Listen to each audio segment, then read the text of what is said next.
Alright, what's up my friends? Back Double D Dice. Crap so nice.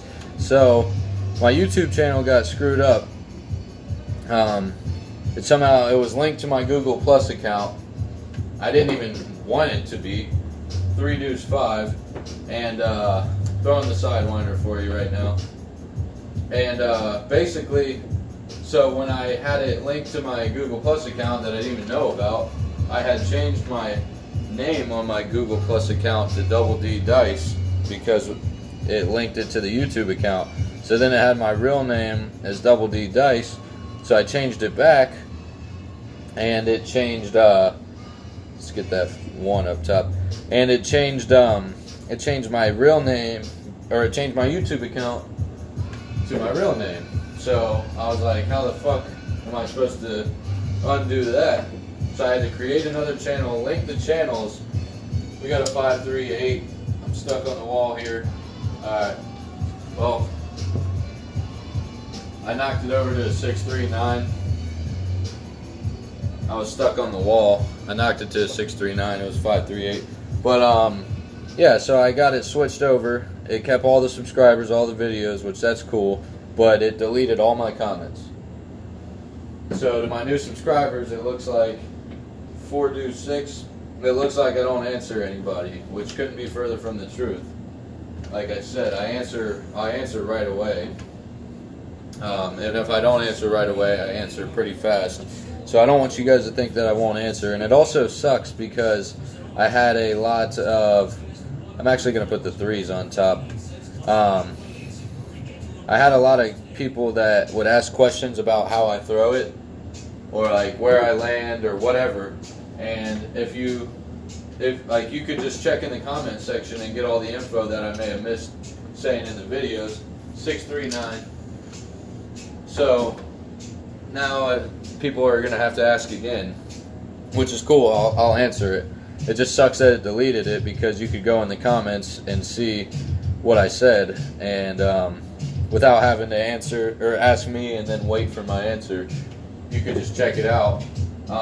But yeah, we got a hard 8. Anyone that's commented knows that I answer pretty fast, and I love having the interaction with my subscribers, because I've had some people throw it, and I've liked talking back and forth with them about if they liked it, disliked it, all that. And this Sidewinder throw, I've got nothing but good comments actually, which is awesome, because when I invented it, 6'4", I honestly felt like it was going to be something after the first night I threw it, and I typically don't know that with any other throw. And for other people to have already practiced it and took it to the casino and it's worked for them is like the best thing I could hear. That's awesome. I appreciate like people even trying it, let alone going to the casino, risking their own money on it. And they came back with a lot of great news. 7 out early there. I threw those way short. Got up, bounced, double pitched, 4-3-7. But we only threw 6 throws there. Hey, but that's part of warming up, people. Part of warming up. It's cool. 4-3-7. I didn't show it to you. No point. But and I think another reason people have liked and subscribed is because I'm willing to show my bad throws. Hard 8. Unlike most people, like, I don't want you guys to get the unrealistic expectation that every single time you throw is going to be a banger.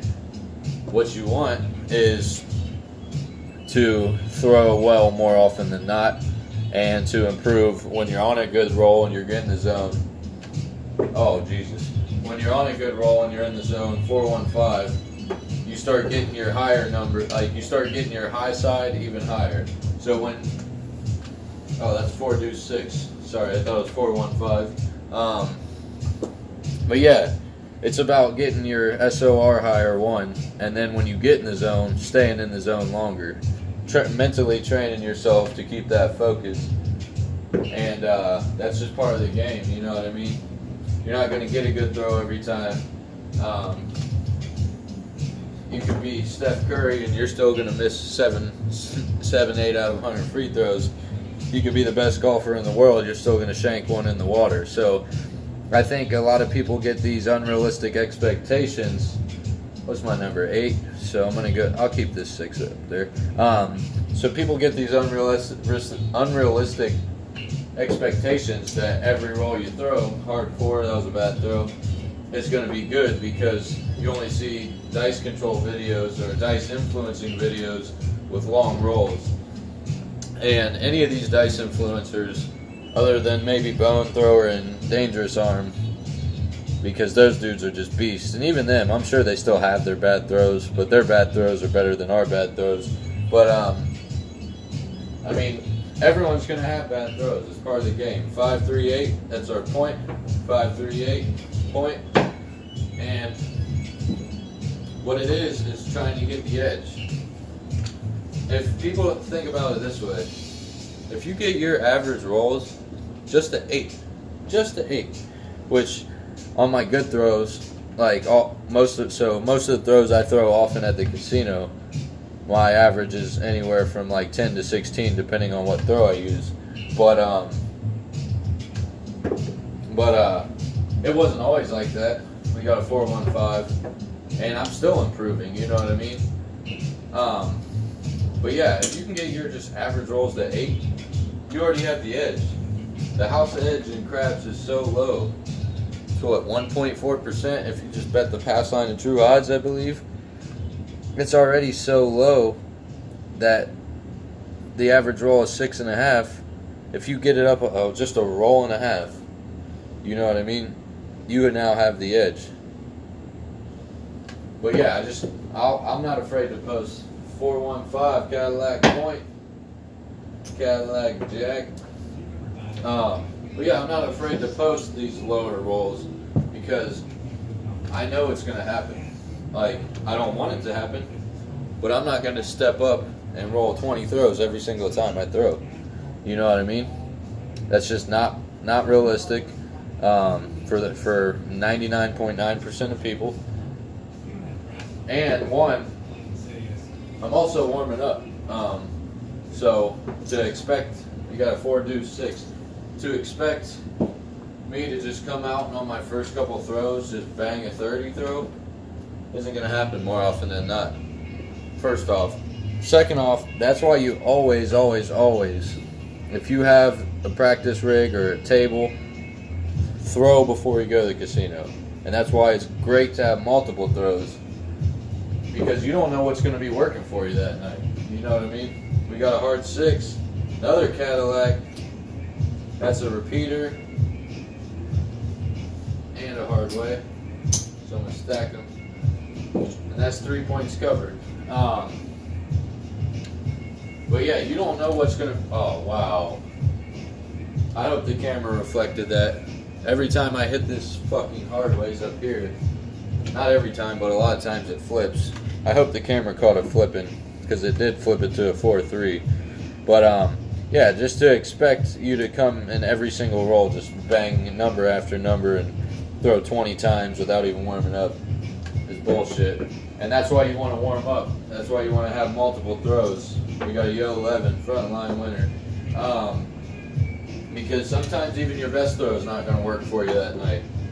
You know what I mean? I have my bread and butter throw, which this is one of them, and then my inline gooseneck, which was my most recent video, my most recent throwing video before this one. I put out a strategy video last night. Sometimes those don't work, and that's why it's good to have multiple throws. We got a 4 deuce 6, because even your best throw might not work that night. But if you warm up and practice before you go, try all 3, like try at least 2 of your throws, maybe even if you have 3 for each side and 3 for the back. If you have time, practice them all before you go. Because one, you never know where you're going to get stuck on the craps table. You know what I mean? Unless you go the same time all the time, you know it's not busy during that time, whatever. But more often than not, when I go, I never know what spot I'm going to get on the table, because I work late. So unless I wake up 6:39 unless I wake up super early, the times I go are pretty crowded. Unless I go early on a weekend. So I like to practice at least two of my throws from each spot. Find two that I'm shooting well that night before I go to the casino. So if I get there and one's not working, sorry, I'm gonna put the 4s up top. If I get there and it's not working, no, I take that back. Sorry, 5's up top, so I can still hit the hard way if I throw it right. Yeah, if I get there and it's not working, I want to be able to switch to one of my other throws, 5, 4, and 9. And if any of you guys are wondering why I put the now 5s on top, 2s on the bottom while I'm going for a 6, it's to increase my probability of hitting the 6. If I go with the 6-5, 6-5 stack, which would just be the normal hard way set if it was sitting down this way, on this throw, a lot of times I have one dice go off axis. So that means a 6 or a 1's going to pop up a lot. If I go with that standard throw, then if a 6 pops up, I have zero chance of getting a 6. You know what I mean? Zero chance. But if I put the 5s on top, 2s on the bottom, if a 2 pops up, I could get a 4-2. If a 5 pops up, I could get a 5-1. If I keep it on axis, both of them, I can hit that hard way. So now I have all 3 possibilities working for me to get that 6. You got a 3 deuce 5. I thought that was a hard 6 right there. But you see right there, 2 popped up. 2 is on the bottom. So that's why I do it. When I have an 8, I'll leave the 6 there because I could get a 6-2, I could get a 5-3 if one goes off, or I could get the hard 8.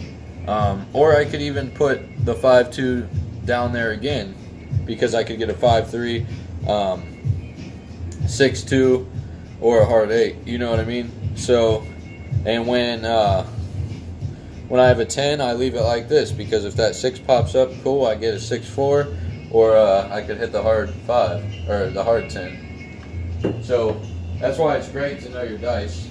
Threw that way too far, 7'd out. Both of them literally hit the bottom of the gator. Horrible throw. And that's another thing. When you're warming up, you can't always be mad when you 7 out, as long as you know why you 7 out. Like sometimes you have a good throw or it feels good and you 7 out. I mean, 7's going to happen every once in a while, even on a good throw. Not most times, but if you know why you 7'd out, cool. It's not because I need to change my dice set. It was because I threw a shitty throw. So what we did though is we covered the 5, 6, and the 8. So boom, boom, boom. Then we got 2 hard ways, but we got 1, 2, 3, 4, 5, 6, 7, 8, 9, 10, 11, 12, 13, 14 throws. So what? We got a nice 14 throw. I don't know, I can't remember if I mentioned it in this video. I know I've mentioned it in other videos that my typical SOR with the Sidewinder is 14 to 16. So we hit right in that range there, which is cool.